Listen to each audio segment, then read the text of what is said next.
Okay. Ìbálòdé tó ní o.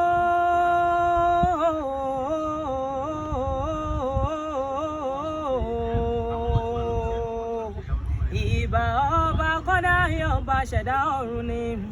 Erímọ̀lá làmọ̀ tí mọ́ ọba lánàá, ọba lónìí, ọba lọ́jọ́ gbogbo, ọba títí mẹ́ka tó máa bẹ̀, ọba títí màmá wà nígbà tá ò bá sí mọ́.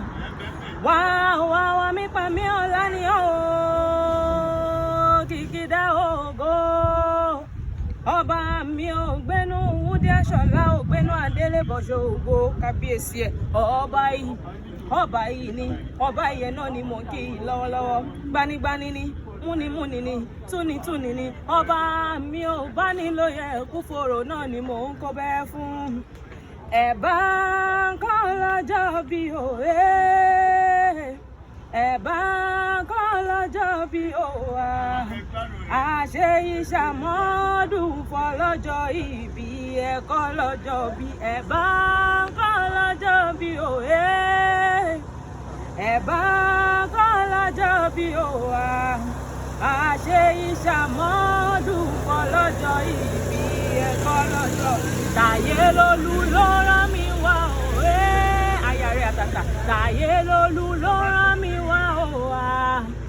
Àṣẹ ìṣàmọ́dún fọlọ́jọ́ ìbí, ẹ̀kọ́ lọ́jọ́. Àdúkẹ́ ló rán mi wá òwe, Àdúkẹ́ ló rán mi wá òwà. Àṣẹ ìṣàmọ́dún fọlọ́jọ́ ìbí, ẹ̀kọ́ lọ́jọ́ bí.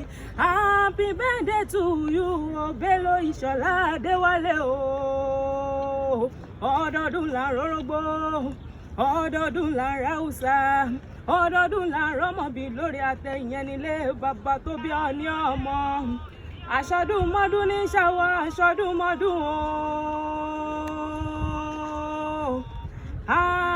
Tóṣùmọ́ṣù ní ṣàwọ̀, tóṣùmọ́ṣù. Ọdọọdún là ń rórógbó, ọdọọdún là ń ráùsà, ọdọọdún là ń rọ́mọbí lórí àtẹ, iṣẹ́ òye lágbo ìyẹn nílé bàbá tó bí ọlọ́mọ. Ìwọ olódò ọba o, ọmọ atẹ́nigbọ́lá ni wọ́n, ọmọ atẹ́nigbọ́rẹ́ o. Ìwọ tẹ́yẹ òdìdẹ rẹ pé lọ́jọ́ sí, tẹ́yẹ òdìdẹ rẹ tako roboto. Òdìdẹ rẹ ó já mọ́ bí ìwọ gbégbá lọ, ìwọ ọmọ àrọ́wọ́ lọ́ṣọ́wọ́. Máa pẹ̀lẹ́ ọmọ afọ́bìjọ́ ọ̀rọ̀ nílé yín. Owó tìlẹ̀kẹ̀ ní ìṣojú dé àwọn bàbá tó bí yín ní ọmọ. Ìwò tí ò ní lẹ́kùn bẹ́ẹ̀ náà ni ò ní kọ́kọ́rọ́. Ẹ̀wù dẹ́dẹ́, ìwọ̀fà dẹ́dẹ́ ni wọ́n fi ń ṣe lédè àwọn bàbá tẹ̀yìn. Àgbéniyàn olówó láti ń dá kẹ́kẹ́. Mo ní àgbéniyàn olówó láti ń dá àbàṣà. Àgbéniyàn wọn kì í gbowó là lọ́wọ́ tẹ̀yìn. Ẹni bá gbowó là lọ́wọ́ tẹ̀yìn gbẹgẹdẹdẹ lábẹ́ńbẹ́ wọn o. Ìwọ olódò ọba tí ń jẹ́ Tẹ́nigbọ́lá o. Èrò àgbẹ̀mí àsìn bẹ́ẹ̀ bá ti dòdò bá kẹ́dùrú, torí ojú ọ̀rọ̀ tẹ̀rí ẹ̀ ni kò jẹ́ kẹsẹ̀ ẹ̀yà ó tóbi. Ìrùkẹ̀ ọ̀kẹ́rẹ́ tẹ̀rí ẹ̀ ni kò jẹ́ kó dọ̀bà tòrò. Bọ́dọ̀ bàbá wa tòrò kí la mú fọ́ ọba, kí la mú fọ́ ọba nílé àwọn bàbá tó bí yín ní ọmọ. Òrìṣà méjèèjì ni wo wọn kì í jẹyàn, wọn kì í jẹ ẹ̀kọ́. Bálẹ̀ bá ti lé ogun ni wọ́n tọrọ nílé àwọn bàbá ẹ̀yìn. Wọ́n lé téńté, ìwọlé téńté olódò ọba o. Ìwọlé téńté olódò ọba o. Ìwọlé té. Àṣeǹṣe tún ṣe o, àṣeǹṣe tún ṣe. Ìṣọ̀lá àṣeǹṣe tún ṣe o, àṣeǹṣe tún ṣe. Bó o bá ṣe yìí tán wàá tún ṣe míì sí. Àṣeǹṣe tún ṣe, àṣeǹṣe tún ṣe o, àṣeǹṣe tún ṣe. Àṣeǹṣe tún ṣe o, àṣeǹṣe tún ṣe. Bó o bá ṣe yìí tán wàá tún ṣe míì sí.